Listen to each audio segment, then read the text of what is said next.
Bonjour, je suis José CORDEIRO. Originellement, je viens du Venezuela, mais j'ai fait aussi mes études en France, à Fontainebleau, à l'Institut européen d'administration des affaires, INSEAD. Et pour cela, j'essaie de pratiquer un peu mon français. Mais c'est beaucoup plus facile pour moi de parler en espagnol ou en anglais. Alors, je vais changer à l'anglais. So my name is José CORDEIRO. I work on futures studies, and I studied in France and in the USA at MIT, the Massachusetts Institute of Technology, where I became an engineer and especially working on energy issues. To me, as a futurist and as an engineer, futures studies, or la prospective, it's studies of the future, thinking about different possibilities, different scenarios, possible futures, the famous French word futurible, okay, the possible futures, and how we can influence those futures. It's not only thinking about the future, but actually participate and working to get the best possible futures. And a prospectivist, a futurist, is a foresight expert that works in this field and tries to think and consider different possibilities and how to take those things not only from theory, but take them into the practical field, okay, to make this possible, to make it happen in reality. So basically, that is me, that is futures studies, and that is a futurist. And I want to share with you some of those incredible experiences as a futurist. For example, what is the purpose of futures studies? À quoi sert la prospective? Well, to think and to consider impossible things, or things that are not normal in a way, the unknowns, the things that we don't know.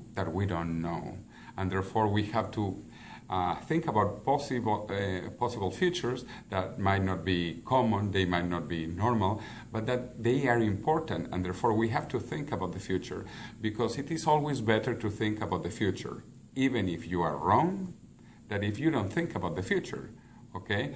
So it is truly important, fundamental, to consider different possibilities, to think about the unknowns.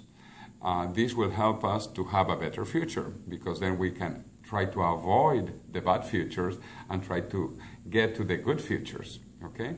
So that is why la prospective est très utile, and that is why I work on futures studies. It is important to consider different possibilities, different scenarios, different trends, how we can change those trends. Also, when there are big changes of paradigm, sometimes there is a big change, a gap, something that changes fundamentally, that we also consider like black swans or wild cards that totally change the scenario, totally change the view that we normally have about the future, okay? Now let me talk about what I am particularly interested in. As an engineer, I like very much technology, so I do what is called technology forecasting.